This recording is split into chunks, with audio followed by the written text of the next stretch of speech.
Bueno, vamos a desarrollar la unidad número 6, un resumen conceptual de la unidad número 6.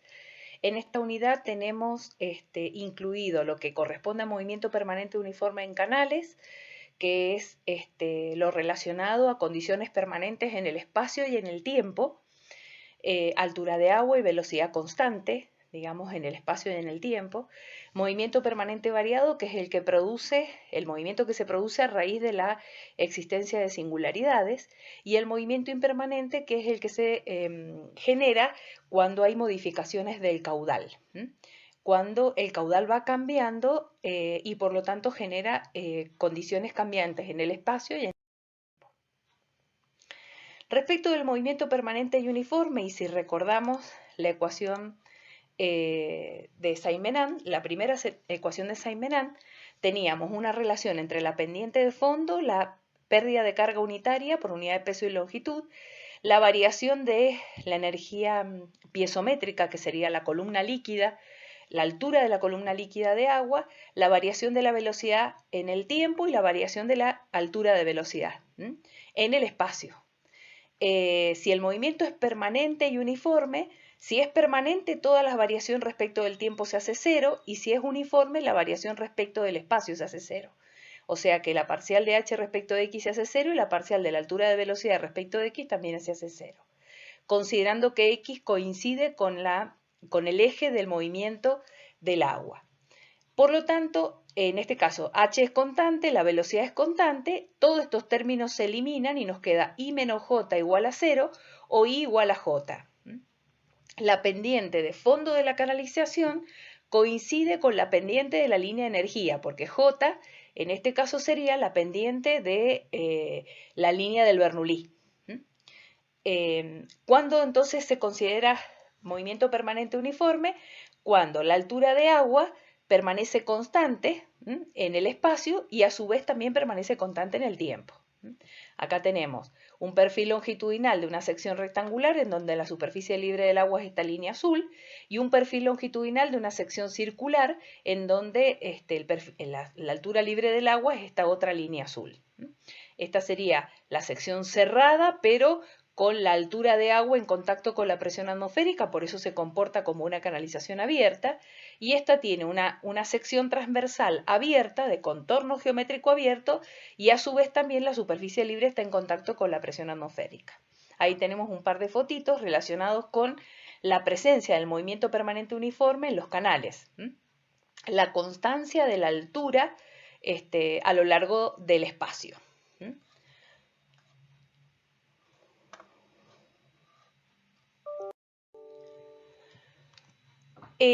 Teniendo en cuenta que siempre se produce el movimiento turbulento en una canalización abierta, no hay posibilidad alguna que se produzca movimiento laminar en una canalización abierta.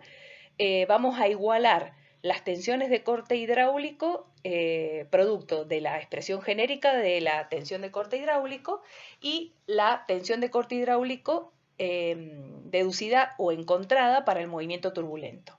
De la igualación de esas dos tensiones obtenemos una ecuación que relaciona la pérdida de carga unitaria con la velocidad del agua.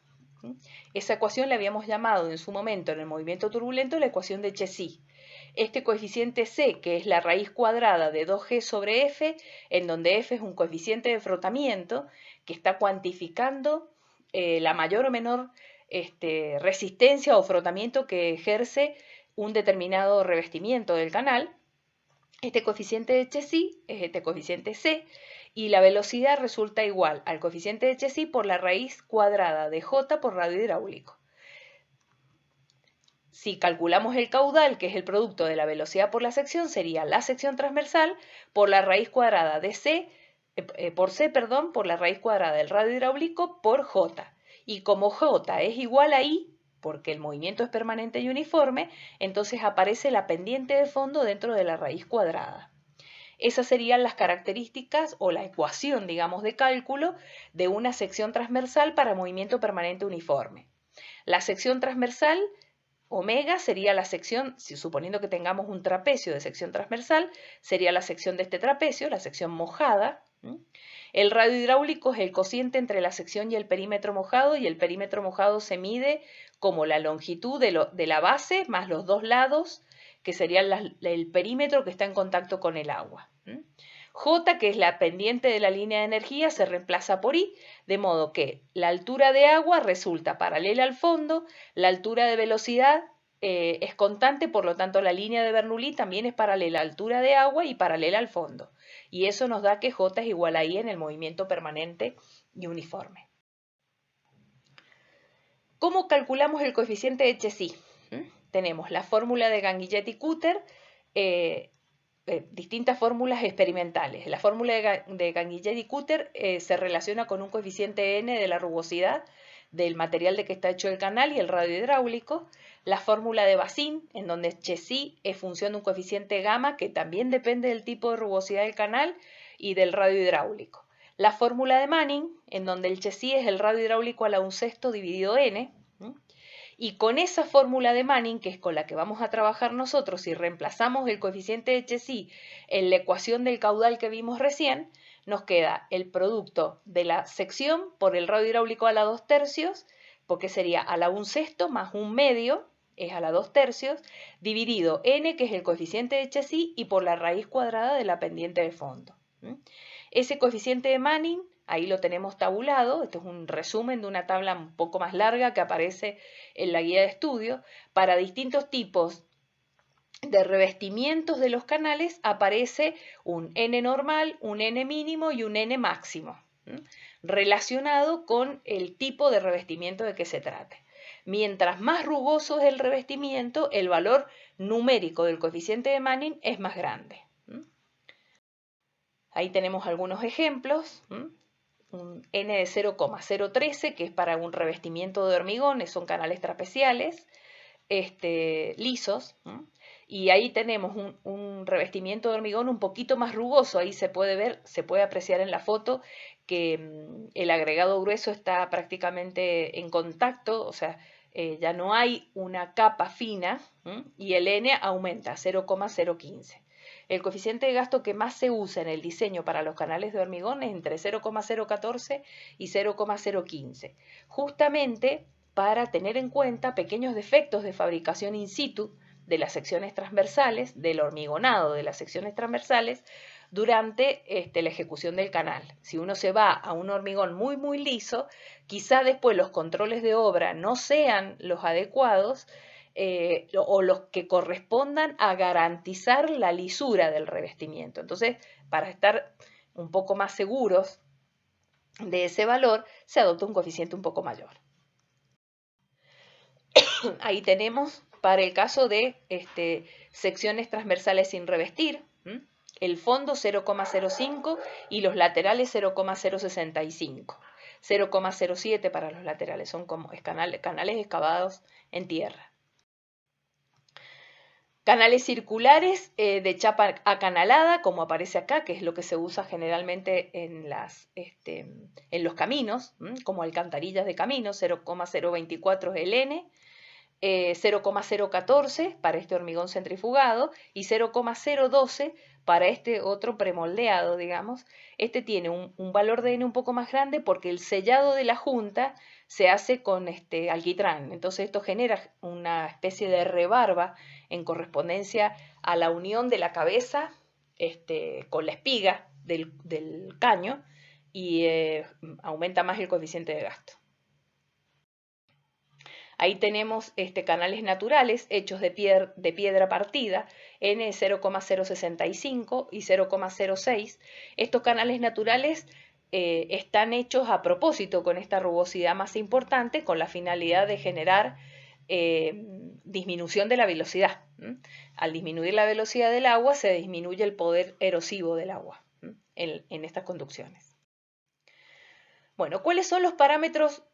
Por un lado teníamos el coeficiente de Manning, después tendríamos una serie de parámetros geométricos que intervienen en la ecuación de caudal relacionados con la sección transversal, el perímetro mojado y el radio hidráulico.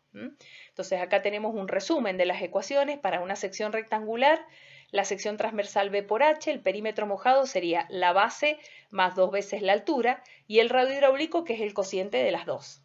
Y ahí tenemos un par de fotitos de rectangulares. Una sección trapecial, la base es la superficie es la superficie de este trapecio, base mayor más base menor por la altura sobre 2. Si tengo como dato la base menor, que es la base de la solera del canal, y los taludes laterales, el talud lateral se mide en horizontal sobre vertical, o sea, sería la tangente del ángulo que forma el talud respecto de la vertical. La tangente sería cateto opuesto sobre cateto adyacente. Y este Z que aparece ahí sería el número que corresponde al cateto opuesto. Si acá aparentemente aparece casi como es 1 en 1, entonces sería un segmento horizontal, un segmento vertical. Por lo tanto, la tangente de Z, la tangente del ángulo es 1 y Z vale 1.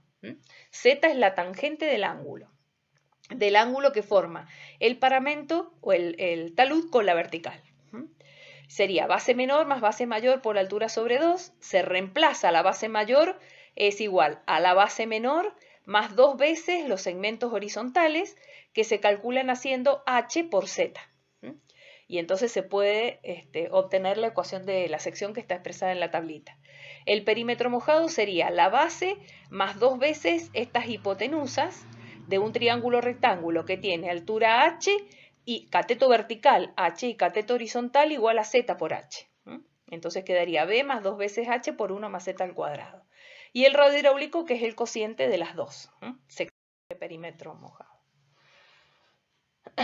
La sección parabólica, que tiene una forma curva en función del ancho superficial y de la altura, generalmente se usan para riego por surcos, se excavan, no sirven para conducciones muy importantes en tamaño, sino conducciones que son más pequeñas, se pueden excavar, se pueden directamente perfilar con alguna herramienta de laboreo, como puede ser un arado, y se obtiene la sección transversal, el perímetro mojado y el radio hidráulico en función de el ancho superficial y la altura de la sección parabólica. La sección triangular, que es parecida a la trapecial con una B igual a 0, con ancho inferior igual a 0, entonces quedaría Z por H cuadrado, que sería la base por la altura sobre 2, el perímetro mojado sería la longitud de los dos taludes, y el radio hidráulico es el cociente de las dos. Sección sobre perímetro mojado. Ahí el dibujo. La sección tolva, que es una sección que se ha usado mucho en los canales de riego de Mendoza, tiene el aspecto de una sección trapecial en la parte superior y después un arco de círculo en la parte inferior. Son secciones transversales que son bastante eficientes, pero para caudales grandes la altura H se hace muy grande, muy profunda. Entonces hay que excavar mucho en el canal y ya ahí se pierde un poco la eficiencia. Sobre todo hay que invertir, digamos, los gastos son más importantes.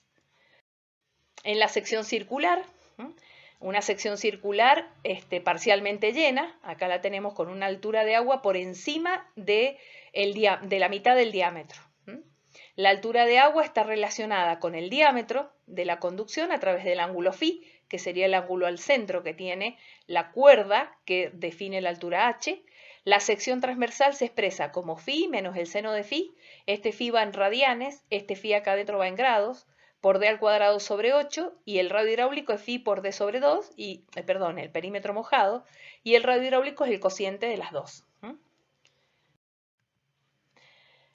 Entre las superficies de igual perímetro, la de mayor superficie es el círculo.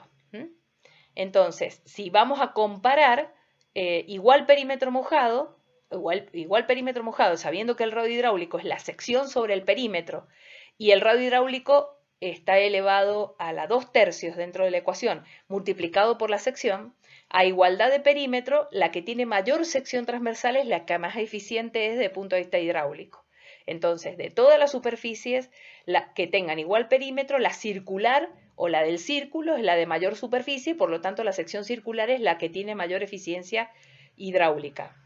La mayor capacidad de conducción es la que tiene forma circular.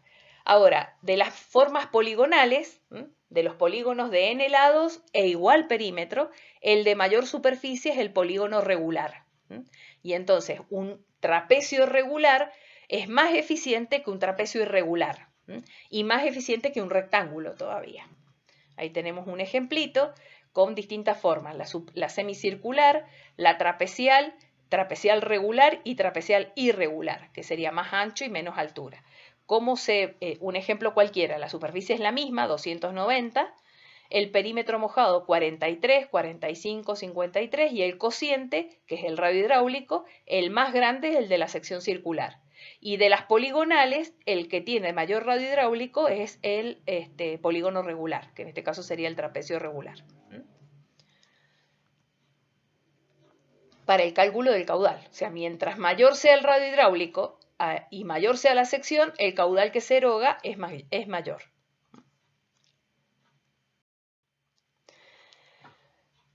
En función de la velocidad con la que escurre el agua dentro de la canalización, podemos tener dos tipos de régimen. El régimen de río, cuando el número de Froude es menor que 1, el régimen de torrente, cuando el número de Froude es mayor que 1, y el régimen crítico, cuando el número de Froude es igual a 1. ¿Esto para qué nos sirve? Para saber qué tipo de escurrimiento, una vez que hacemos el diseño de la sección transversal, qué tipo de escurrimiento se presenta en el canal. Si es un escurrimiento de río, es un escurrimiento que tiene velocidades bajas, menores que la crítica, alturas mayores que la crítica, tiene más masa de agua en la unidad de tiempo, en movimiento, digamos, que un torrente. Un torrente tiene menos masa porque tenemos una altura de agua menor. Los regímenes de río son más estables, es más difícil sacarlos del equilibrio, en cambio un régimen de torrente se puede sacar del equilibrio en forma más sencilla. A su vez también tenemos que saber si es régimen de río o de torrente para definir lo que se llama la revancha del canal, que es la distancia que hay desde la altura de agua hasta el coronamiento del canal. Esa revancha depende del tipo de régimen de que se trate. Entonces, una vez que hemos adoptado la sección transversal, la forma de la sección transversal, necesitamos conducir un caudal Q, adoptamos la forma de la sección transversal, adoptamos el material de que está hecho el canal, el revestimiento del canal, y teniendo la pendiente de fondo del canal, tenemos que resolver matemáticamente la ecuación del caudal que vimos recién, para encontrar una dimensiones geométricas que verifiquen ese caudal. Una vez que el caudal está verificado, lo que se hace paso seguido es calcular el número de Froude para saber si es régimen de río o es régimen de torrente. Ahí tendríamos un régimen de río o subcrítico, es un régimen tranquilo, se ve la superficie libre prácticamente es como un plano, mientras que en el torrente o supercrítico el agua va a mucha más velocidad y aparecen ciertas ondulaciones en la superficie relacionadas también con la fuerza de la inercia que tiene, porque tenemos un U cuadrado sobre 2G más importante que en el caso del río. Los dos son movimientos turbulentos, tanto el río como el torrente son turbulentos los dos. Pero uno tiene características más estables y tiene velocidades menores, como es el río, y el otro tiene características más delicadas, digamos, desde el punto de vista de la inestabilidad, y la velocidad es más importante. ¿Qué pasa cuando los canales no están revestidos? O sea, cuando no tenemos un revestimiento que asegure que puedo adoptar una velocidad cualquiera. Ahí tenemos dos criterios a tener en cuenta para hacer el diseño de esos canales sin revestir. El criterio de la máxima velocidad permitida o el método de la fuerza atractiva. El método de la fuerza atractiva es el que ustedes van a utilizar en obras hidráulicas para el diseño de conducciones sin revestir. El método de la máxima velocidad permitida consiste en hacer el diseño de una sección transversal teniendo en cuenta la pendiente y la forma y el tipo de revestimiento, una sección transversal tal que la velocidad con la que el agua se mueve no supere esta velocidad máxima. Esta velocidad máxima, que está establecida en esta tablita y que depende del tipo de material en donde está excavado el canal, está representando la velocidad a partir de la cual, si la velocidad del agua es más grande, se erosiona el canal. O sea, arrastra el material de que está constituido las paredes del canal y produce erosión. Entonces la idea es que la velocidad del agua sea menor para evitar la erosión del canal. Ahí tenemos otro criterio teniendo en cuenta las características del agua que se transporta. Agua clara sin transporte de material, agua que transporta sedimento coloidal, agua que no transporta sedimento, pero sí fragmentos de roca. Mientras el agua es más limpia, sin ningún tipo de material, necesita restringir más la velocidad de la misma, porque mientras más limpia es más erosiva. Mientras que puede admitirse velocidades más grandes cuando transporta otra sustancia, por ejemplo, de 0,45 a 0,75 si el agua transporta sedimento coloidal. ¿Esto a qué se debe? A que parte de la energía del agua se gasta en mantener el sedimento en suspensión. Entonces, una parte de la energía se dedica a erosionar y la otra a mantener en suspensión el sedimento. Entonces se admite velocidades del agua un poco más grandes. Ahora, si el agua es clara, o sea, no tiene material en suspensión, el agua tiene un poder erosivo más grande y por lo tanto se limita más. Si ustedes se fijan, los valores de estas velocidades de esta columna son mucho menores a los de la columna del medio. Se limita más el valor de la velocidad permitida. Ahí tenemos un par de fotos de canales excavados. Un ejemplo. Tenemos un canal rectangular de hormigón en el que adoptamos un N de 0,014. 2 metros de ancho, una descarga de 2 metros cúbicos por segundo con una pendiente del 1 por 1000. La pendiente de fondo generalmente se expresa en tanto por 1. Este 1 por 1000 significa que cada 1000 metros de recorrido, la pendiente de fondo baja 1 metro. Sería 1 metro baja en vertical por cada 1000 metros que recorre en horizontal. Entonces ese es 1 dividido 1000. Determinar la altura del escurrimiento. Tenemos el ancho B, la altura H, se adopta una altura de agua y se iteran las ecuaciones que siguen. La sección transversal haciendo B por H, el perímetro mojado haciendo B más 2 veces H, el radio hidráulico que es la sección dividido el perímetro mojado, la velocidad de la ecuación de Chessy, radio hidráulico a la 2/3, pendiente a la 1/2 dividido el coeficiente de Chessy, y el caudal que es el producto de la velocidad por la sección. Y el número de Fruc para saber qué tipo de régimen. Velocidad dividido G por omega sobre L, omega es la sección transversal, y L es el ancho superficial, que en este caso sería B. Constante. Entonces, ¿qué hacemos?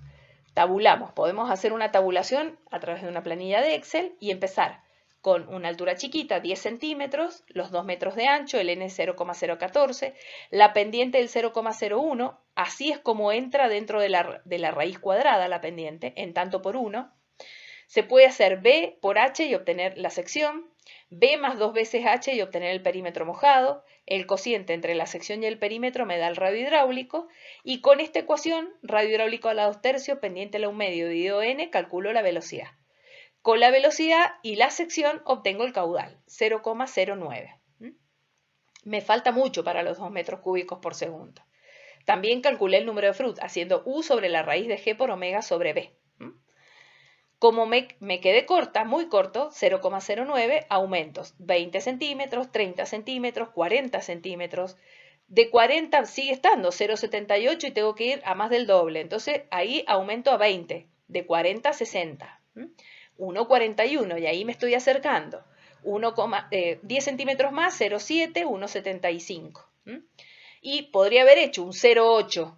0,8 ya me pasé de 2, entonces empiezo a bajar desde 0,8 a 0,7 hasta llegar al valor que llega a los 2 metros cúbicos por segundo. Esto sería el 0,77, nos da, en metros de altura, nos da los 2 metros cúbicos por segundo que está en el requerimiento de conducción de la sección. Acá tenemos otro ejemplo en donde calculamos la altura normal para un canal trapecial. Que tenemos la tangente de alfa, que sería el ángulo que forma con la vertical del talud, ese sería Z, y esos serían los taludes 2 en 1 que aparecen acá. 2 horizontal por 1 vertical. Tiene una pendiente de fondo del 3 por 1000, un ancho inferior de 5 metros y eroga un caudal de 10 metros. Se necesita conducir un caudal de 10 metros cúbicos por segundo con un revestimiento de hormigón de 0,014 en coeficiente de Manning. ¿Qué cambia en la ecuación? La sección transversal es la de un trapecio. La base mayor sería la base menor más 2 veces h por z, en donde z es la tangente de este ángulo alfa que se forma con la vertical. La sección transversal sería b por h más h cuadrado por z, ya resuelta. El perímetro mojado es b más 2 veces h por la raíz de 1 más z cuadrado.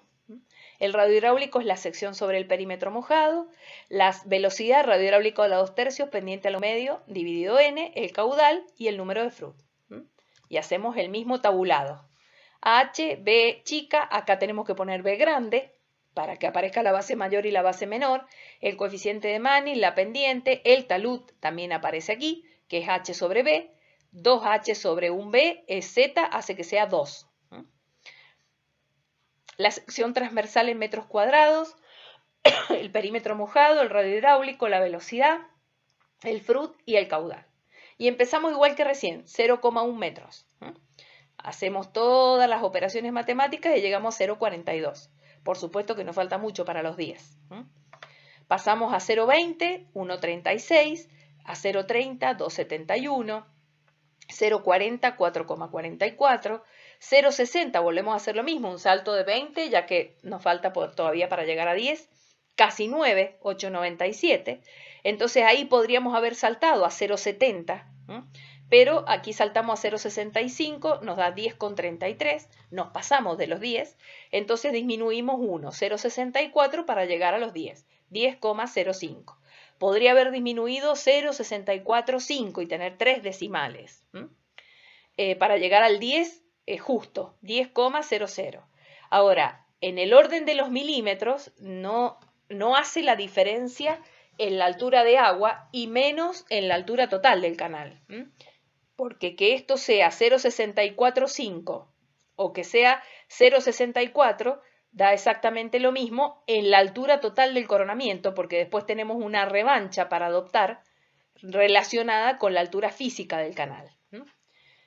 Nosotros en hidráulica general no vamos a ver cómo adoptar estas revanchas, pero hay valores recomendados para el régimen de río de 15 centímetros y para el régimen de torrente de 30 centímetros, y hay ecuaciones con las cuales se puede calcular las revanchas en los canales en función de el caudal que eroga el canal.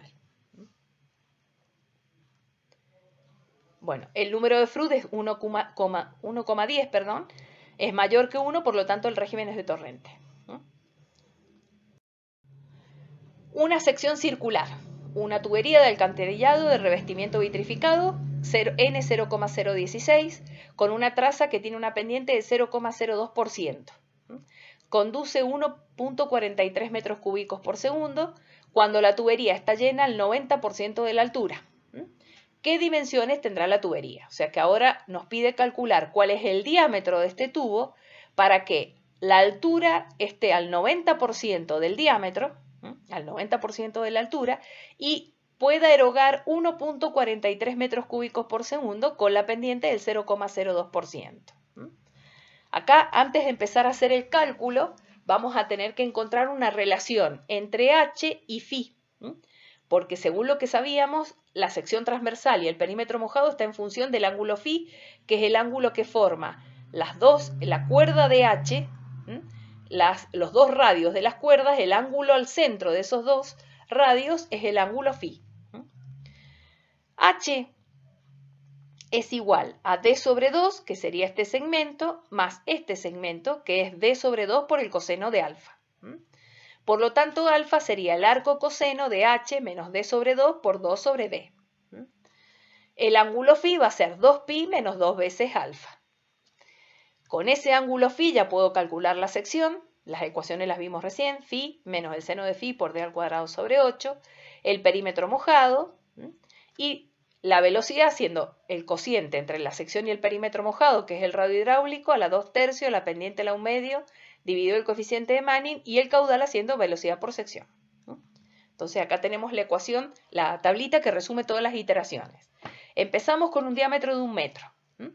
Sabemos que la altura tiene que ser el 90% del diámetro, entonces H va a ser 0,9. El coeficiente de Manning, la pendiente, 0,02%, o sea, este 0,02 dividido 100. O sea, serían 1, 2, 3 ceros y el 2. El coseno de alfa, ¿cómo va a ser? Si yo ya sé cuánto vale D, 1 metro, H09, el coseno de alfa, o el arco coseno, si lo tengo de esta manera, sería H menos D sobre 2 por 2 sobre D. El ángulo alfa en radianes, el ángulo alfa en grados.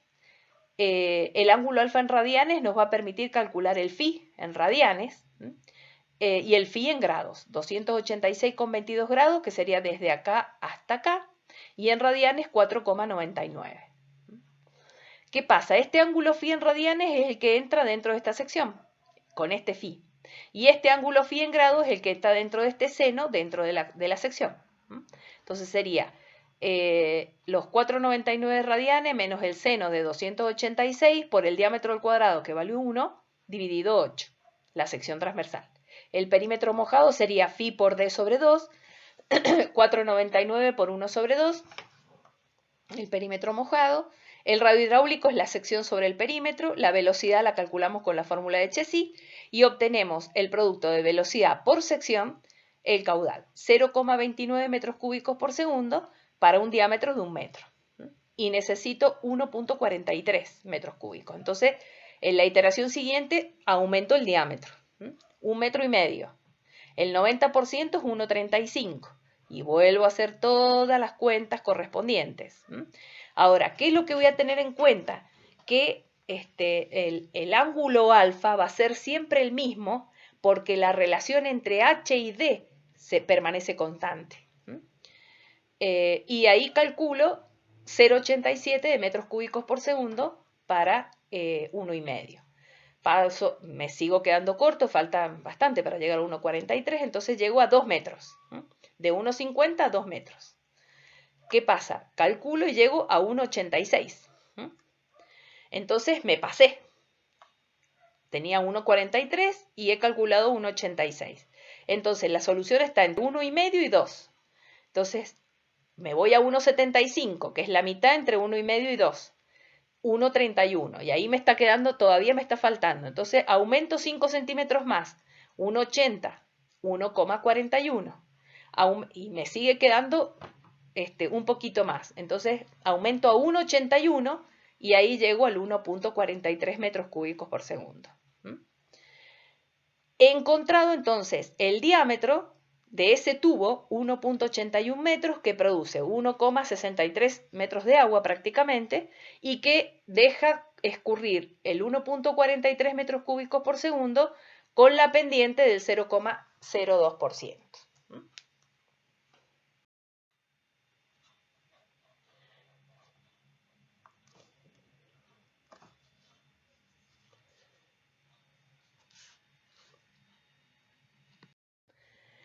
Bueno, ¿qué pasa con el movimiento permanente variado? O sea, ya pasamos, dejamos las condiciones constantes en el tiempo y en el espacio y empezamos a ver qué pasa cuando aparece una singularidad en el canal. Cómo se modifica a través del espacio las condiciones hidráulicas por la presencia de la singularidad. O sea que vamos a tener la derivada de la velocidad respecto del tiempo igual a 0, pero la derivada de la altura y de la altura de agua y la altura de velocidad respecto del espacio van a ser distintas de 0.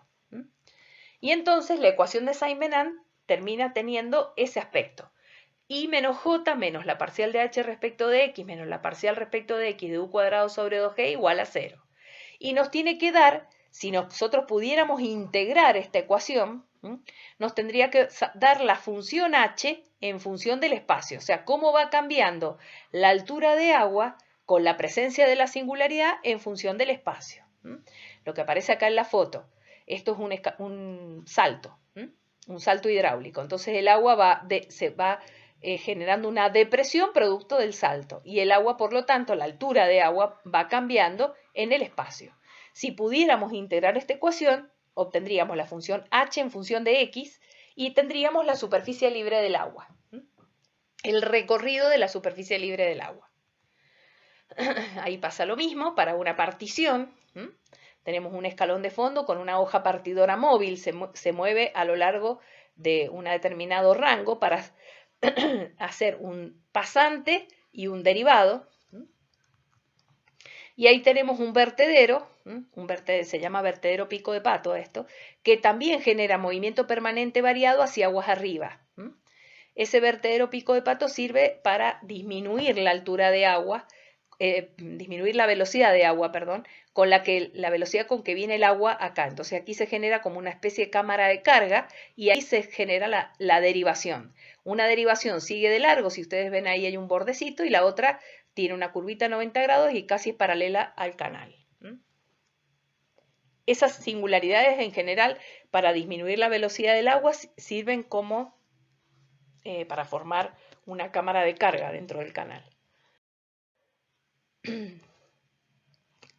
Para tener en cuenta o para ver cómo va cambiando la altura de agua en función del espacio, vamos a recordar las clasificaciones del escurrimiento.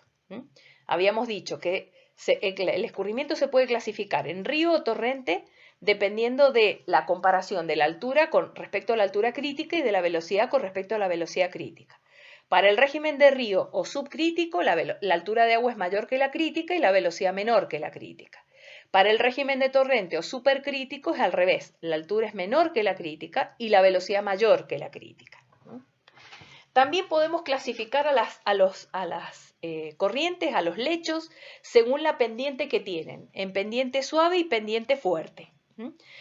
Pendiente suave es cuando la pendiente es menor que la crítica y por lo tanto la altura normal va a ser mayor que la crítica. Y pendiente fuerte cuando la pendiente es mayor que la crítica y la altura normal resulta menor que la crítica. Las pendientes relacionan las alturas normales, mientras que los regímenes pueden asociarse al movimiento permanente variado. O sea, el H este solito es el movimiento permanente variado, mientras que el HN es el movimiento permanente uniforme. La pendiente crítica es aquella que produce régimen crítico en todo el canal y se puede calcular con esta ecuación cuyo desarrollo matemático está en la guía de estudio y no lo vamos a reproducir en la filmina. Y también tenemos la clasificación según la curvatura del eje hidráulico, en curvas peraltadas y curvas deprimidas. Una curva es deprimida cuando la pérdida de carga unitaria es mayor que la pendiente y una curva es peraltada cuando la pérdida de carga unitaria es menor que la pendiente.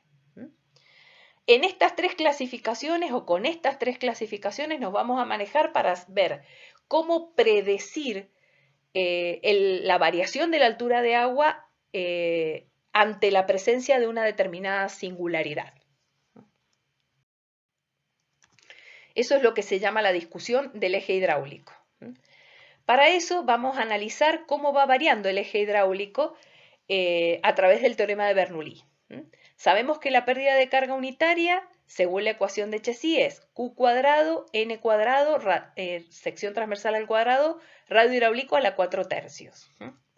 Si la altura de agua tiende a infinito, o sea, va aumentando, el radio hidráulico va aumentando también, y como está en el denominador, J va disminuyendo. Eso es lógico. Aumenta la altura de agua, disminuye la velocidad. Y la pérdida de carga unitaria es función directa de la velocidad al cuadrado. Entonces la velocidad disminuye J. Mientras H tiende a infinito, J tiende a 0. Cuando H tiende a 0, el radio hidráulico tiende a 0. Y J tiende a infinito porque en este cociente va a tender a infinito. El gráfico es este. H como ordenada, J como abscisa y es una hipérbola, digamos que es asintótica al eje de las ordenadas y de las abscisas. Cuando H decrece, cuando H crece, J decrece, cuando H decrece, J crece.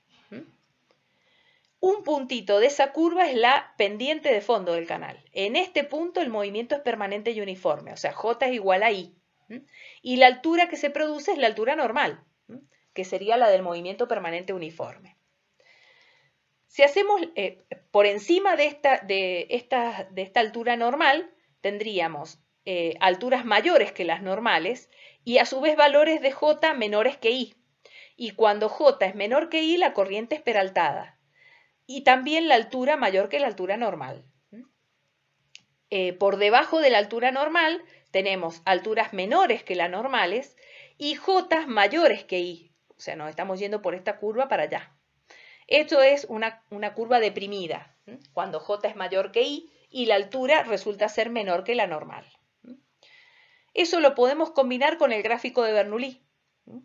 Altura en función del Bernoulli. Tendríamos la recta 45, la curva de los Bernoulli, la altura crítica en correspondencia con el mínimo y el Bernoulli crítico. Y la división entre régimen de río y régimen de torrente. El régimen de río es lo que está por encima de la altura crítica, tiene alturas mayores que la crítica y velocidades menores que la crítica. Y el régimen de torrente tiene alturas menores que la crítica y velocidades mayores que la crítica. Ahora, ¿cómo hacemos nosotros para considerar en ese caso las curvas peraltadas y las curvas deprimidas? Una curva peraltada es aquella en la cual la altura es mayor que la normal y la pérdida de carga es menor que I. Ahí, en esa curva peraltada, podemos tenerla tanto en régimen de río como en régimen de torrente. ¿Qué pasa? Cuando J es menor que I, significa que la pérdida de carga va a ir disminuyendo. Para que la pérdida de carga vaya disminuyendo, en el régimen de río, la altura de agua tiene que ir aumentando. Entonces, los ríos peraltados se mueven desde la altura crítica hacia arriba. Y por lo tanto, en los ríos peraltados hay un aumento de la altura de agua. Este Bernoulli que aparece, que tenemos en el eje de las abscisas, es el Bernoulli de fondo. H más U cuadrado sobre 2G. Si J es menor que I, significa que U cuadrado sobre 2G se va haciendo más chica y por lo tanto H va creciendo. Si la velocidad se va haciendo más chica, el Bernoulli de fondo también, o sea, crece con la altura. Y por lo tanto, en el régimen de río, cuando tenemos un río peraltado, la altura de agua crece. Mientras que para las corrientes deprimidas, J es mayor que I. J va aumentando, o sea, la velocidad va aumentando. Al aumentar la velocidad tiene que ir disminuyendo la altura. Entonces, en los ríos deprimidos, la altura viene disminuyendo y venimos bajando por la curva hasta llegar a la altura crítica. Lo contrario pasa en los torrentes. Cuando tenemos una corriente peraltada y tenemos régimen de torrente, la altura de agua va aumentando hacia la crítica. ¿Para qué? Para que se produzca un aumento de la altura y una disminución de la velocidad. Mientras que si tenemos un torrente deprimido, la altura de agua va aumentando hacia la altura crítica para que haya un aumento de la altura en detrimento de la velocidad.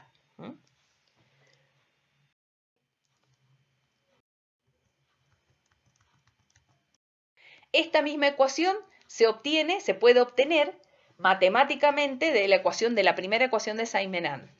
El desarrollo matemático ya está expresado en la guía de estudio, por eso no lo vamos a ver. Pero sí vamos a analizar el signo de la derivada de h respecto de x, analizando el signo del numerador y analizando el signo del denominador. Por ejemplo, para el denominador tenemos la diferencia entre la velocidad crítica y la velocidad del agua. Esto nos dice qué tipo de escurrimiento se produce en el canal.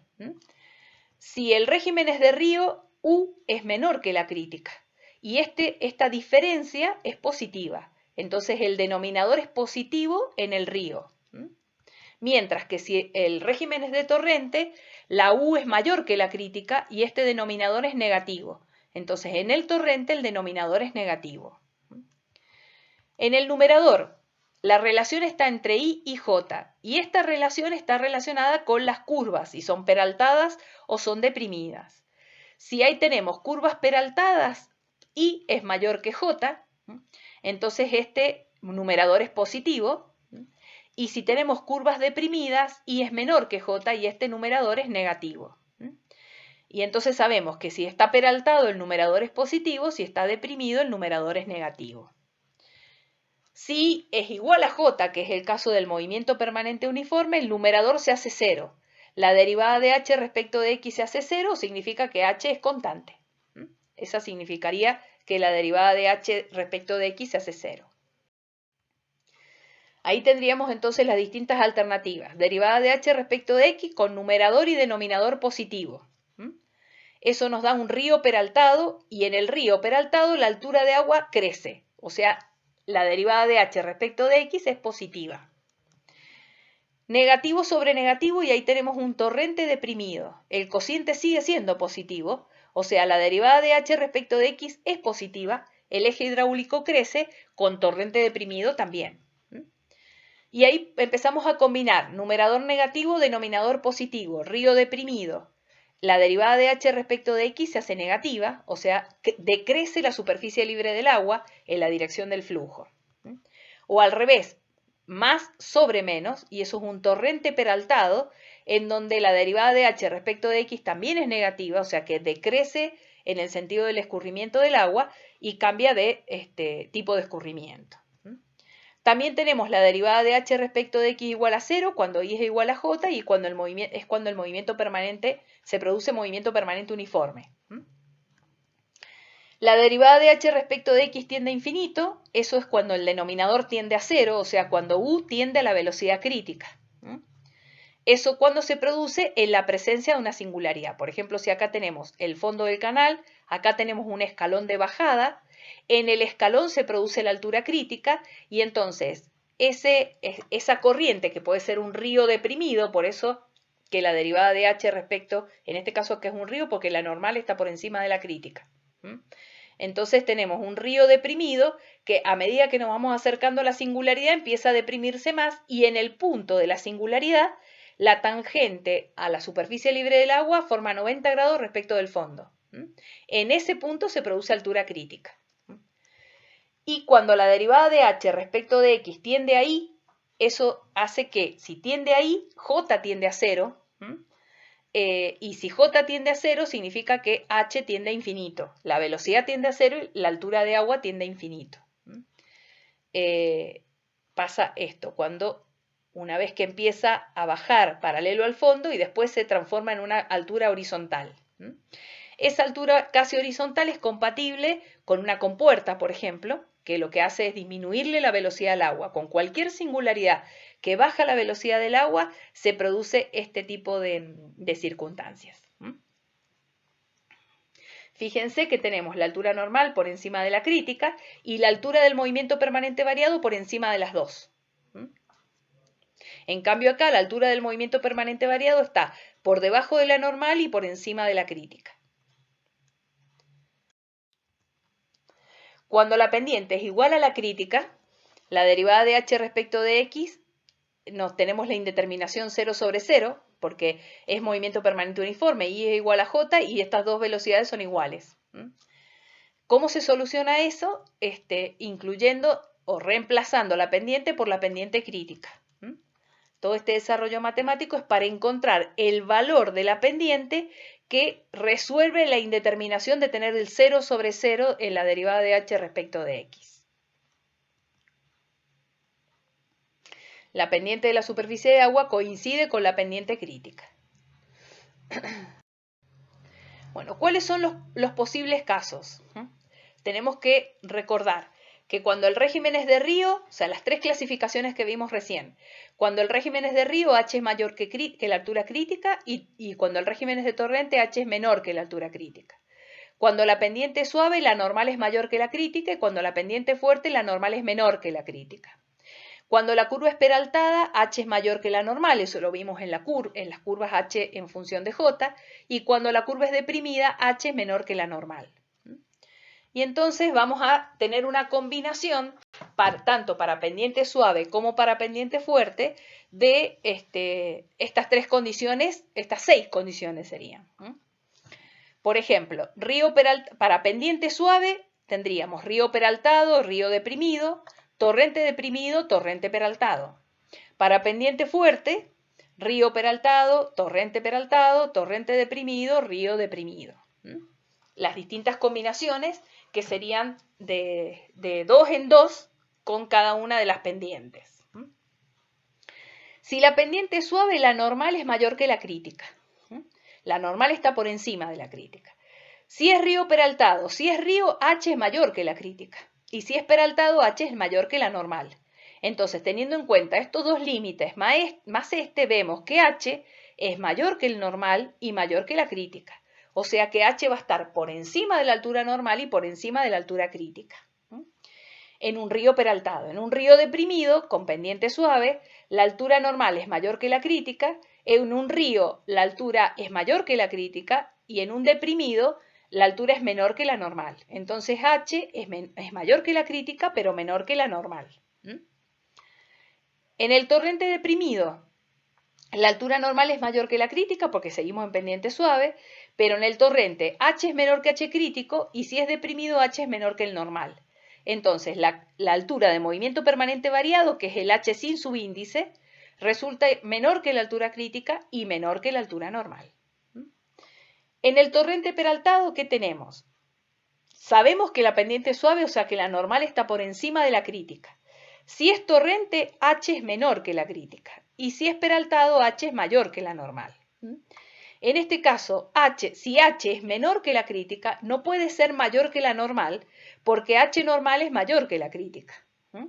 Entonces, en este caso, es imposible de que se produzca. No hay una posibilidad energética de que se produzca.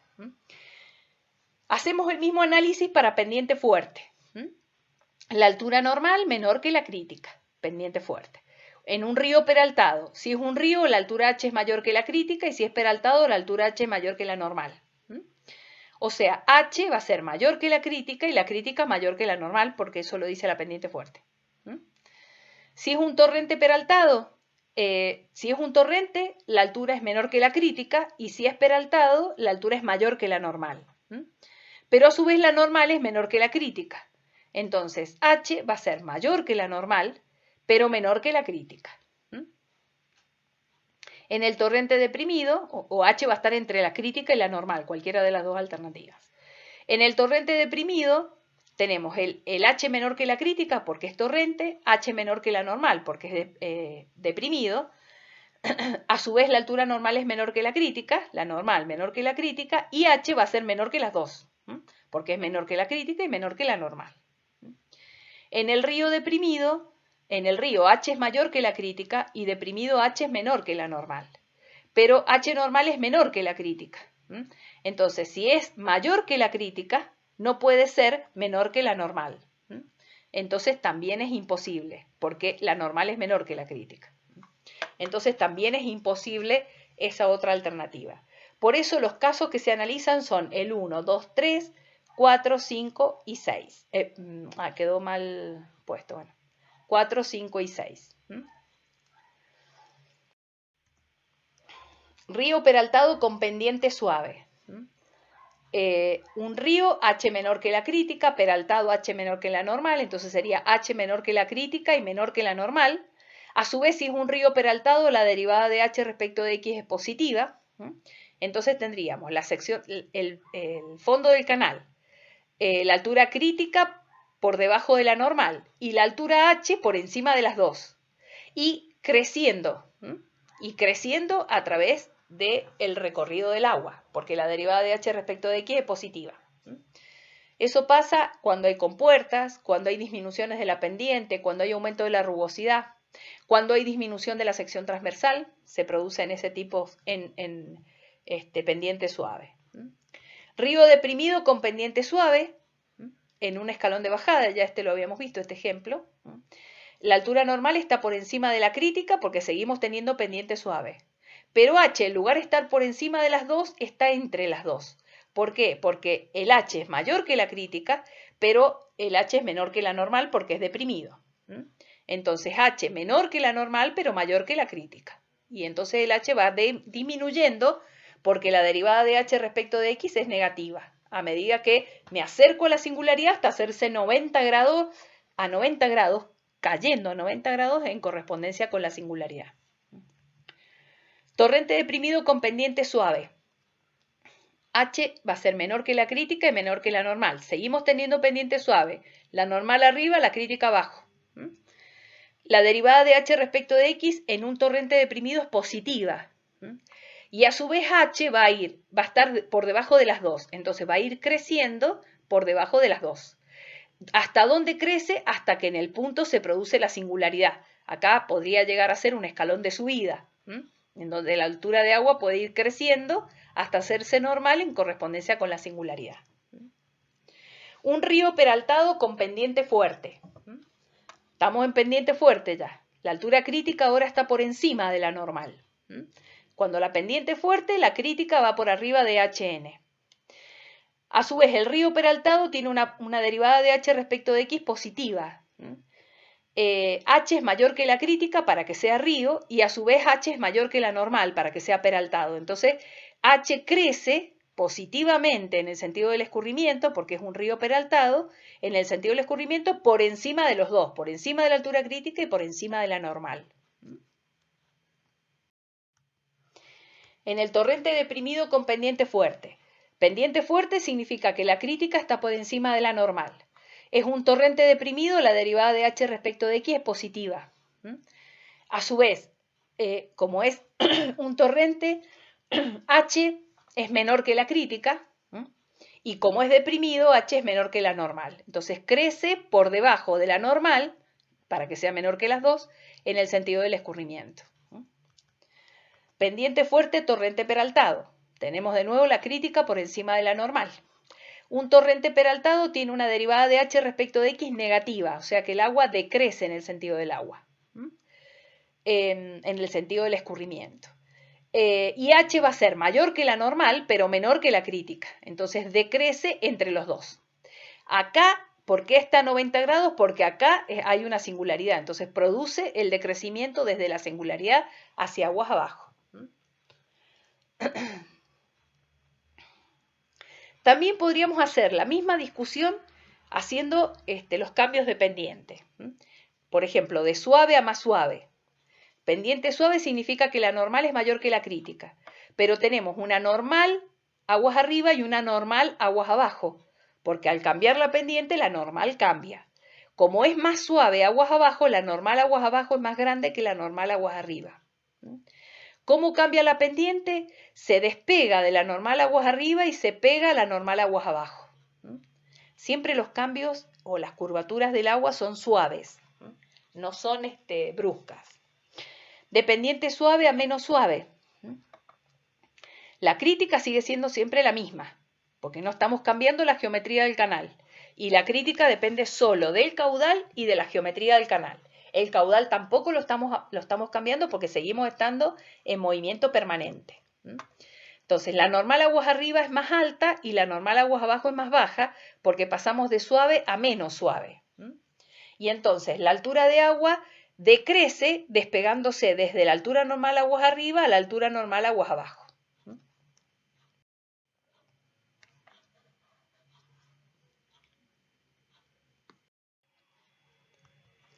De pendiente suave a fuerte. Este es el caso en que pasamos de un río a un torrente, por ejemplo.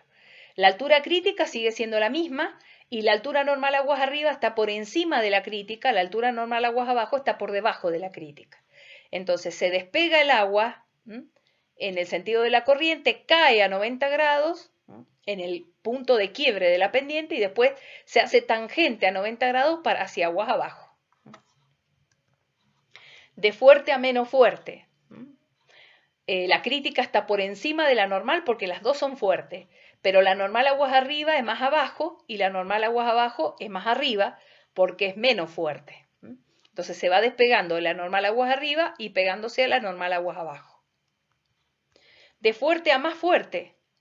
La normal aguas arriba es más grande que la normal aguas abajo, la crítica sigue siendo la misma, y entonces se despega de la normal aguas arriba y se va pegando a la normal aguas abajo, pero en forma descendente. Acá, en la fuerte a menos fuerte, el agua crecía, la derivada de H respecto de X es positiva. Acá la derivada de H respecto de X es negativa. De fuerte a suave, ese es el caso del resalto, pendiente fuerte a pendiente suave. La altura crítica es la misma, porque el caudal y la sección no cambian. La normal aguas arriba está por debajo de la crítica, la normal aguas abajo está por encima de la crítica, porque pasamos de fuerte a suave. Podemos pasar, este es el perfil superficial del resalto, KGA o EF. Cuando el FRUT de este torrente es grande, pasamos a este perfil EF. En cambio, cuando el FRUT es más bajo, el perfil es KGA. Entonces crece en la misma sección. Es lo que se llama el resalto, que es un ensanche de la corriente producido por el cambio de pendiente, de fuerte a suave.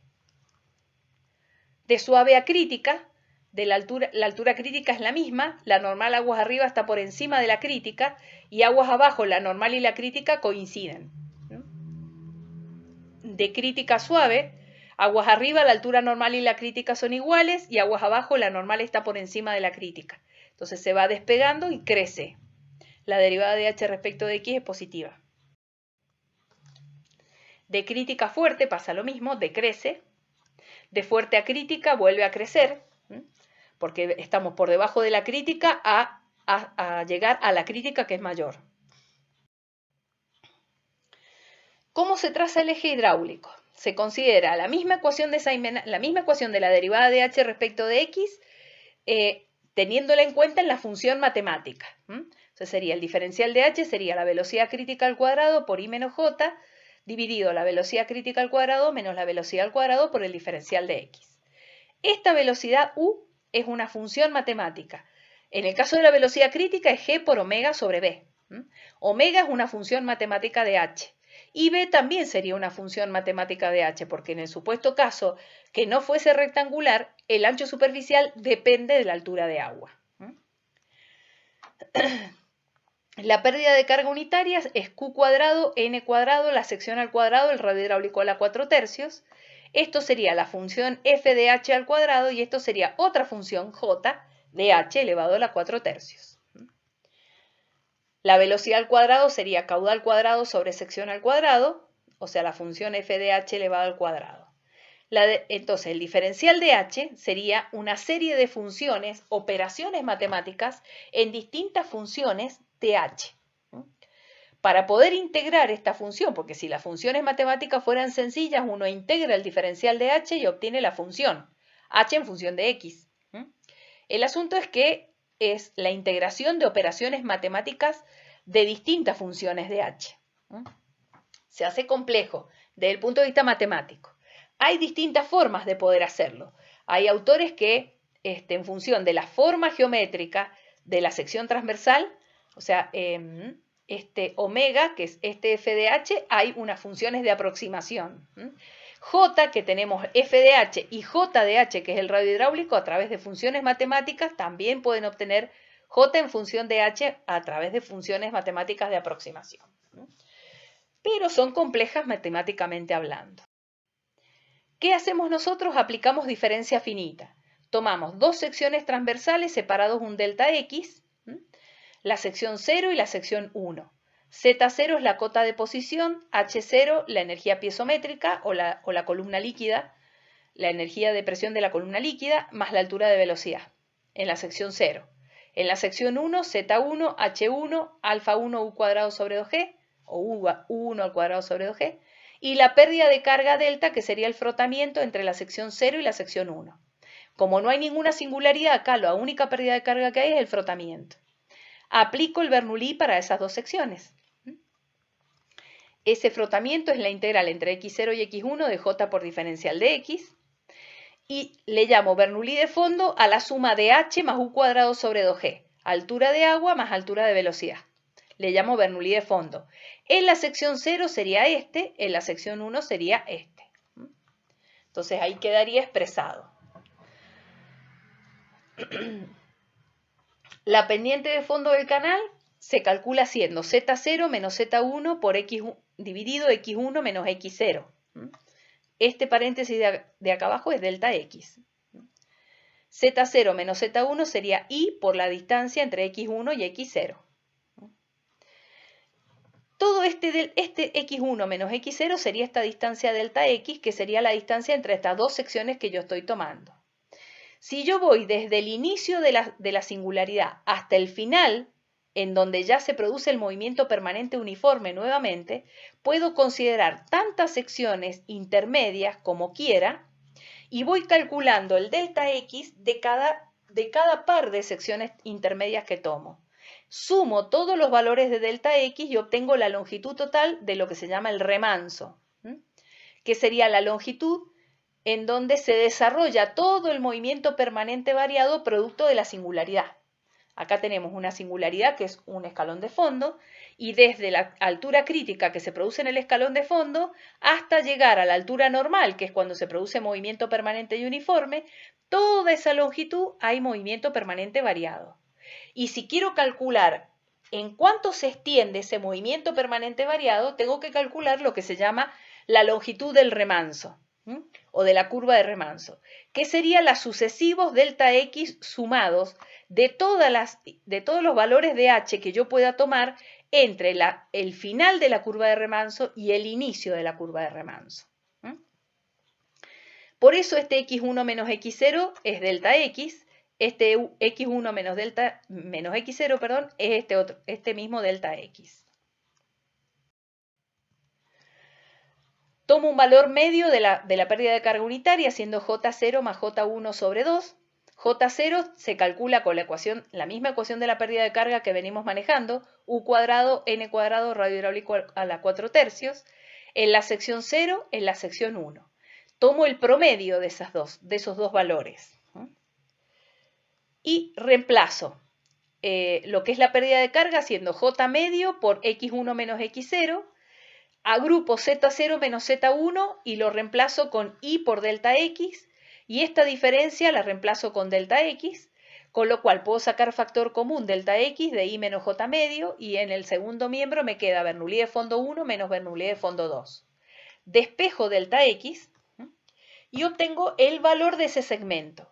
Entonces, calculo el Bernoulli de fondo en la sección 0, el Bernoulli de fondo en la sección 1, los resto, calculo la pérdida de carga media entre las dos secciones, le resto la pendiente y después hago el cociente. Y obtengo el segmento delta X que separa esas dos alturas que yo he considerado. Entonces, lo primero que hago es fijar los límites del remanso. El límite inicial y el límite final.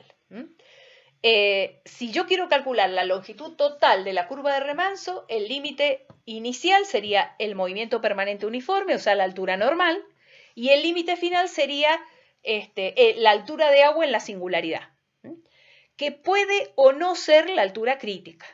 En un escalón de bajada, la altura crítica se produce sobre la singularidad. Pero, por ejemplo, si queremos calcular el remanso de una compuerta, el H que se tiene en cuenta en la compuerta es la carga hidráulica sobre la compuerta, porque ahí sí no hay altura crítica en la compuerta. Entonces, identifico cuáles son los límites del remanso y después calculo el intervalo para poder calcular los incrementos de delta H o los incrementos de H para cubrir toda la gama de los H desde la altura normal a la altura que se produce en la singularidad. Con esa variación de H calculo para cada H la sección, el radio hidráulico, la velocidad, el Bernoulli de fondo y J. Entre dos secciones calculo J medio y calculo la diferencia del Bernoulli como numerador y J medio menos I como denominador para calcular delta X. Y después lo que hago es sumar todos los delta X para obtener la longitud total del remanso. Ejemplo. Tengo un canal trapecial que presenta un salto. Es como si fuese un escalón un poco más alto. Ahí se produce crisis sobre el escalón. La pendiente de fondo es de 0,03%. El ancho de fondo 5 metros, la inclinación de las paredes laterales 2H, 1B. O sea que la tangente de alfa es 2, o Z igual a 2. Cuando el caudal es de 21,5 metros cúbicos por segundo, la altura normal es de 1,80 m, y ese es el inicio de la curva de remanso, el MPU. Y sobre el escalón se produce una altura crítica de 1,06 metros. Ese es el final de la curva de remanso. Determinar la distancia entre la altura normal y la crítica y graficar la curva de remanso. Entonces empiezo de 1,80, voy disminuyendo la altura hasta llegar a 1,60. Disminuyo, ¿por qué? Porque voy a ir dándole distintos valores a la altura para encontrar la distancia que separa las distintas alturas entre sí. Esa distancia es este delta X que aparece acá. Entonces, ¿qué puedo hacer? Hacer 1,80 menos 1,06 dividido 10. 1, 2, 3, 4, 5, 6, 7, 8, 9, 10, 11 intervalos son acá. dividido 11. Entonces, lo divido en 11 y hago 1,8 menos el delta H que me sale dividir en 11. 1,73 menos el delta H y así hasta llegar a 1,06. Con el H calculo la sección. Es la sección de un trapecio. Con la sección, con el caudal y la sección obtengo la velocidad. Velocidad a través de la ecuación de la continuidad. El Bernoulli de fondo sería H más U cuadrado sobre 2G. El delta de Bernoulli de fondo sería la diferencia, que es el numerador de la ecuación, entre dos Bernoulli. Podemos hacer 1,8983 menos 1,8367. Bernoulli 0 menos Bernoulli 1. El perímetro mojado, que ya sabemos cómo calcularlo para un trapecio. El radio hidráulico, que es la sección dividido el perímetro mojado. Y con el radio hidráulico y la ecuación de Manning, U cuadrado, N cuadrado sobre el radio hidráulico a la 4/3, calculo J.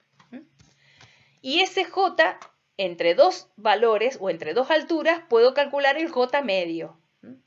Después hago J medio menos I, sabiendo que la pendiente es 0,03%, y hago delta de Bernoulli de fondo menos J medio menos I, obtengo el delta X.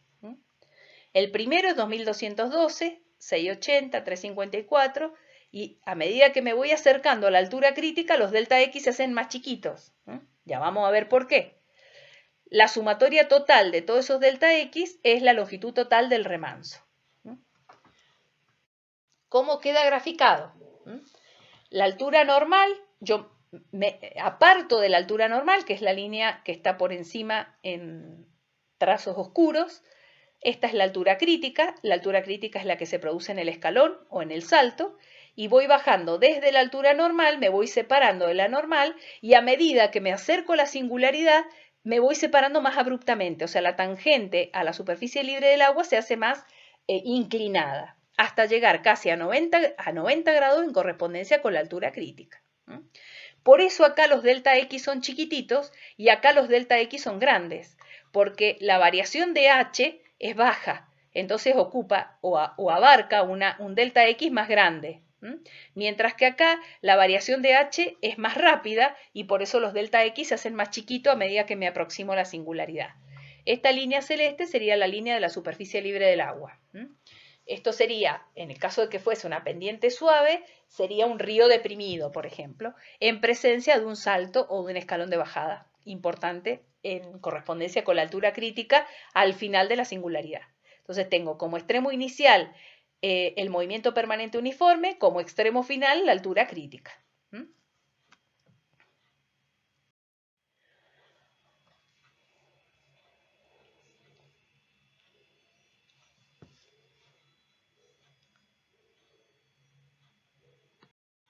Bueno, la última parte es la que corresponde al movimiento impermanente, aquel en donde las condiciones cambian en el espacio y en el tiempo. Si recordamos las ecuaciones de la hidrodinámica relacionadas con el escurrimiento del agua en una sección abierta, vamos a tener una altura de agua que va cambiando en el espacio y en el tiempo, una sección transversal de forma cualquiera. Esta longitud es el perímetro mojado, esta sería la sección transversal, esta es el ancho superficial, esta es la altura de agua que va cambiando en el espacio y en el tiempo. Y aplicamos las variaciones de presiones, en este caso sería la parcial de gamma por H, la presión. La componente del peso propio de la dirección del movimiento es la que produce el movimiento y la que se opone al movimiento es la tensión de corte hidráulico uniformemente distribuida en toda la superficie interna de la conducción. En este caso sería del canal.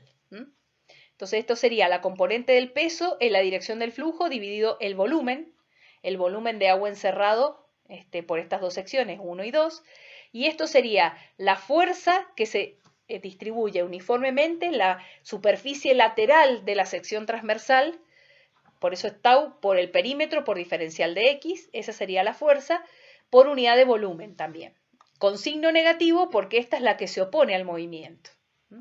Acá hay algunas operaciones matemáticas que simplifican los valores, se reemplaza la aceleración, se considera movimiento unidireccional, con lo cual a X, a Y y a Z resultan 0, y si A, I y A, Z son 0, B y W son 0 y nos queda solamente U. Entonces quería la parcial de U respecto de X por U más la parcial de U respecto de T.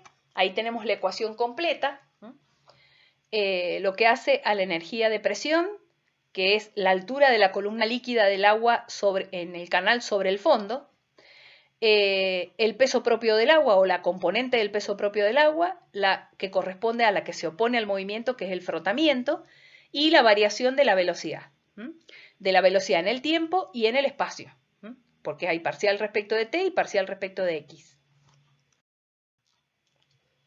Ahí se siguen haciendo algunas operaciones matemáticas. Se reemplaza la tensión de corte hidráulico con gamma radiohidráulico por J, que es la genérica. Y se encuentra la primera ecuación de Symons, que es la que empezamos a ver al principio, eliminando todas las derivadas para el movimiento permanente y uniforme y quedándonos I igual a J, o J igual a I, para el movimiento permanente uniforme. La segunda ecuación de Symons está relacionada con el caudal. Las variaciones del caudal en el espacio y las variaciones del caudal en el tiempo sería el caudal que produce la impermanencia. Así como en el caso de las tuberías, los movimientos impermanentes se producían por aperturas o cierres de válvulas, en el caso de los canales, los aumentos y disminuciones de caudales se producen en general por el manejo de compuertas. Subo una compuerta y aumenta el caudal hacia aguas abajo, bajo una compuerta y disminuye el caudal hacia aguas abajo. Esas variaciones de caudales físicamente se manifiestan como movimiento impermanente, es decir, con variación de la superficie libre del agua y de la velocidad en el espacio y en el tiempo. Bueno, ahí tenemos la variación hasta llegar al movimiento permanente uniforme, cuando se simplifican las derivadas. Físicamente, ¿cómo se manifiesta ese movimiento impermanente? Así como en las tuberías se manifestaba con un aumento de la presión, cuando yo cerraba la válvula, la velocidad de la tubería se hacía 0 y aumentaba la presión, o al revés, cuando yo abría la válvula, la presión disminuía y aumentaba la velocidad. En este caso, físicamente se manifiestan a través de ondas. Ondas, que son como las olas del mar, son perturbaciones de la superficie libre del agua que pueden estar por encima de la superficie libre del agua, eso se llaman ondas positivas, o por debajo de la superficie libre del agua, y eso se llaman ondas negativas. La amplitud de la onda es este épsilon, que se cuantifica aquí. Esta es una onda baja o de pequeña amplitud, mientras que esta es una onda alta o de gran amplitud, cuando el épsilon es del orden del valor de h.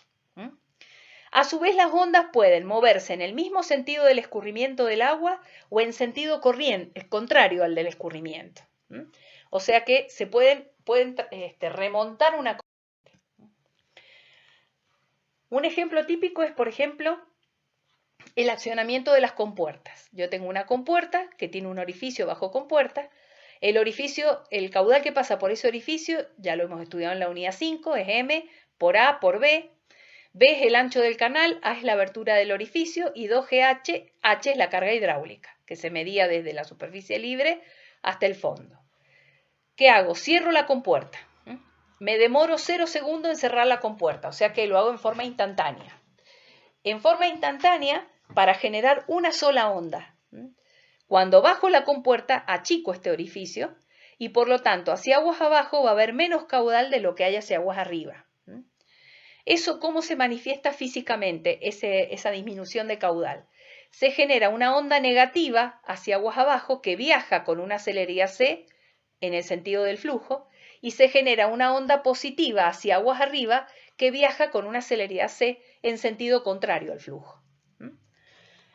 Si lo hacemos al revés, en lugar de bajar la compuerta la subimos, abrimos la compuerta, aumenta el orificio, aumenta el caudal hacia aguas abajo, disminuye hacia aguas arriba. Al aumentar el caudal hacia aguas abajo se genera una onda positiva en el sentido del escurrimiento que se traslada con una celeridad c y hacia aguas arriba una onda negativa porque está vacía de agua, porque hay menos caudal aguas arriba de lo que había antes de abrir la compuerta hacia aguas arriba. Esas ondas digamos, al trasladarse tanto hacia aguas abajo como hacia aguas arriba, pueden modificar el escurrimiento del canal transitoriamente. Bueno, Russell fue el primero que estudió esa onda solitaria. Consideró una onda generada por el desplazamiento de agua. Estas dos líneas negras serían como una especie de placa o compuerta, que en lugar de moverse hacia arriba y hacia abajo, lo que se mueve es en el sentido del escurrimiento. Entonces pasa de una posición inicial a una posición final en forma instantánea, entonces da como un golpe de agua, generando una onda positiva. Una onda positiva que se traslada en el mismo sentido de la corriente, con una celeridad c. En la cresta de la onda se produce la altura epsilon y por debajo de la onda tenemos la altura normal. La diferencia que existe entre el movimiento impermanente de un canal y de una tubería es que estas ondas, que son la manifestación física del movimiento impermanente, no alteran el escurrimiento del canal por debajo, alteran la superficie libre del agua. Y entonces, si yo estuviera midiendo la altura de agua en este punto, cuando hago este golpe de agua se genera un aumento de la altura libre del agua. Pero no hay un aumento de velocidad de la corriente, porque la velocidad de la corriente sigue siendo la misma. Y la velocidad con la que se mueve esta onda respecto de la corriente es esta celeridad c. Si esa onda se mueve sin frotamiento y lentamente por encima de la superficie libre del agua, la puedo asimilar sin ningún error muy apreciable a un movimiento lentamente impermanente y a un movimiento permanente variado, en el cual yo voy a suponer que el observador, en lugar de estar quieto al lado, en el costado del canal, se mueve con la onda, se mueve a la misma velocidad que la onda. O sea que para el observador la onda está quieta y la velocidad se mueve a una velocidad U' debajo de la onda y a una velocidad igual a c en la sección aguas arriba de la onda. De modo que si yo aplico Bernoulli en esta sección y en esta sección, tendría h más c cuadrado sobre 2g, el Bernoulli aguas arriba, el Bernoulli aguas abajo sería h más epsilon, más U' al cuadrado sobre 2g, es una velocidad U' porque tiene una sección mayor. Y estoy suponiendo línea de energía paralelo al fondo, o sea que también estoy considerando que la pérdida de carga es despreciable, producto de ese movimiento permanente. Ahí está aplicado el Bernoulli, ahí está calculado U' considerando la ecuación de la continuidad, se reemplaza U' en la ecuación del Bernoulli y nos queda todo en función de C y de epsilon. Y la podemos despejar. Esta ecuación se aplican algunas reglas matemáticas y obtenemos esta. C igual a la raíz de g por h por 1 más 3 medios de epsilon sobre h, y se puede sacar esta raíz haciéndola aproximadamente igual a la raíz de g por h por 1 más 3 cuartos de epsilon sobre h. Epsilon es la amplitud de la onda. Si esta amplitud epsilon es pequeña, este cociente prácticamente es cero. Entonces esto nos queda c igual a la raíz de g por h. Y esta raíz de g por h es la velocidad crítica en la sección rectangular. O sea que la celeridad de una onda superficial pequeña, de pequeña amplitud, es igual a la velocidad crítica de una sección rectangular. Esa es la ecuación de la celeridad de Symons para canales rectangulares. Esta es para canales no rectangulares. Y esta es la ecuación de la onda corregida de Russell y Bazin. Mientras que si epsilon es del orden de h, o sea, tenemos ondas altas, este cociente casi es 3 cuartos, más 1 es 1,75, y por lo tanto la celeridad de la onda es 1,75 de la velocidad crítica. Entonces, ondas de baja amplitud. Tengo una masa líquida en reposo, velocidad 0. Produzco una perturbación, es este puntito negro que aparece ahí. Genero ondas hacia aguas abajo y hacia aguas arriba.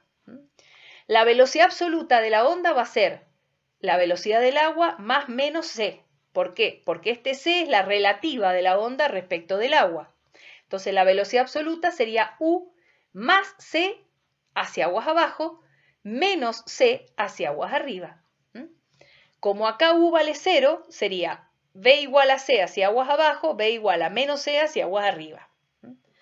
Y tendríamos ondas que se trasladan con la misma velocidad tanto aguas abajo como aguas arriba. ¿Qué pasa si ahora el agua está en movimiento y tenemos una velocidad menor que la celeridad? O sea, una velocidad de río menor que la crítica. Genero la perturbación y hacia aguas abajo voy a tener una velocidad absoluta que se suma a las dos velocidades, la del agua más la celeridad porque tienen el mismo sentido. Pero hacia aguas arriba se van a restar porque C va hacia aguas arriba y U va hacia aguas abajo. Entonces la velocidad absoluta sería C menos U. Se pueden restar porque C es mayor que U. Entonces la diferencia es la que produce el traslado de las ondas hacia aguas arriba. Y por eso que las ondas aguas arriba tienen un alcance menor respecto de la singularidad que las ondas hacia aguas abajo. Los escurrimientos con régimen de río dependen de las condiciones aguas abajo. ¿Por qué? Porque si la singularidad la tengo aguas abajo, genera una onda que se traslada hacia aguas arriba. Entonces, cualquier singularidad aguas abajo de una sección puede generar ondas que modifican la sección que yo estoy trabajando.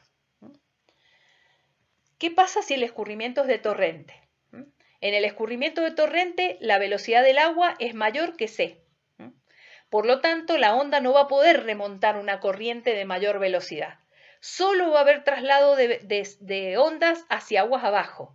B va a ser igual a U más C, pero no va a haber una B igual a C menos U.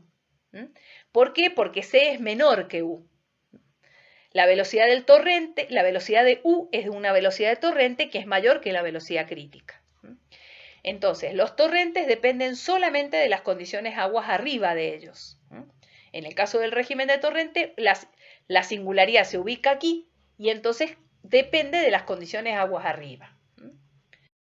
En el crítico, justo en el punto en donde se produce la singularidad, tenemos velocidad igual a la crítica. ¿Qué significa? Que hacia aguas arriba no hay ondas, porque C y U son iguales y se anulan. Y hacia aguas abajo la velocidad es 2 veces C. Entonces, cuando hay régimen crítico, cuando hay altura crítica en una sección, se independiza aguas abajo de aguas arriba, porque una onda que viene remontando la corriente se encuentra con la altura crítica y ya no la puede remontar más. Porque compensa las velocidades y la onda se queda quieta. Entonces, muchas veces en singularidades determinadas, sobre todo cuando uno quiere aforar un caudal, trata de producir altura crítica en una sección, aguas abajo del aforo, para que esa sección crítica, si viene una onda remontando la corriente, no modifique la sección de aforo. ¿Qué pasa cuando el épsilon tiene el valor de H? O sea, las ondas son altas. El delta H, el H2 y un H1, y este épsilon es menor que H1, pero empieza a aumentar.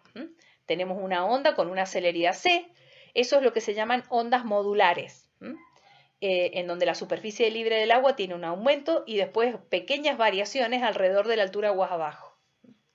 El épsilon ya no es más despreciable y la celeridad de la onda es mayor que la velocidad crítica. Tenemos otro límite, sigue aumentando delta H, aumentando cada vez más épsilon parecido a H1. Se transforma en lo que se llama la onda rompiente. Y en el límite, que cuando épsilon es igual a H1, tenemos el resalto hidráulico. Una onda estacionaria, o sea, velocidad absoluta 0. Y en la cual se produce el paso del régimen de torrente al régimen de río. Eso es lo que se llama el resalto hidráulico. El resalto hidráulico se puede interpretar también como una onda cinemática estacionaria, o sea, cuya velocidad absoluta es 0. Si el caudal se mantiene constante, el resalto se queda quieto, no se mueve hacia aguas abajo, hacia aguas arriba. Si yo cambio el caudal, el resalto se mueve hacia aguas abajo, hacia aguas arriba, en función de las condiciones energéticas del canal. La celeridad C sería la raíz cuadrada de G por H por 1 más 3/4 de épsilon sobre H. Este paréntesis es 1,75, o sea que la celeridad de la onda es 1,75 de la velocidad crítica. El FRUT, que sería U sobre la raíz de G por H, tendríamos la velocidad U sería la velocidad de la onda, eso es 1,75 de la raíz de G por H, dividido la raíz de G por H, nos da 1,75. O sea que el FRUT para que exista resalto, el FRUT de ese régimen de torrente tiene que ser por lo menos 1.75. Si ese FRUT es menor a 1.75, tenemos los estadios anteriores, los modulares y los rompientes, las ondas modulares y las ondas rompientes que veíamos. Ahí tenemos un resalto completo. Esta es la sección inicial del resalto y la mezcla transversal de la corriente, que es lo que se dibujaba recién en las líneas celestes, es esta mezcla transversal de la corriente. Eso blanco que se ve ahí son burbujas de aire, o sea, la mezcla hace que el agua se airee mucho. Este es otro resalto visto desde aguas abajo hacia aguas arriba, junto con un estrechamiento. Por eso el resalto se cruza y no se hace transversal o perpendicular a las paredes, por el estrechamiento que se produce. Y fíjese cómo acá queda bien definido el perfil superior del resalto. Cómo queda la curvatura de ese perfil superior del resalto, que lo vimos recién cuando hicimos en la discusión del eje hidráulico el pasaje de pendiente fuerte a pendiente suave. Dibujamos una línea superior. Este es un resalto ondulatorio, un resalto que no tiene un FRUT de 1,75. No alcanza el 1,75, entonces no es un resalto que se ve en forma completa, sino aparecen estas ondas, digamos, y por lo tanto no alcanza a generarse un resalto completo. Son ejemplos, digamos.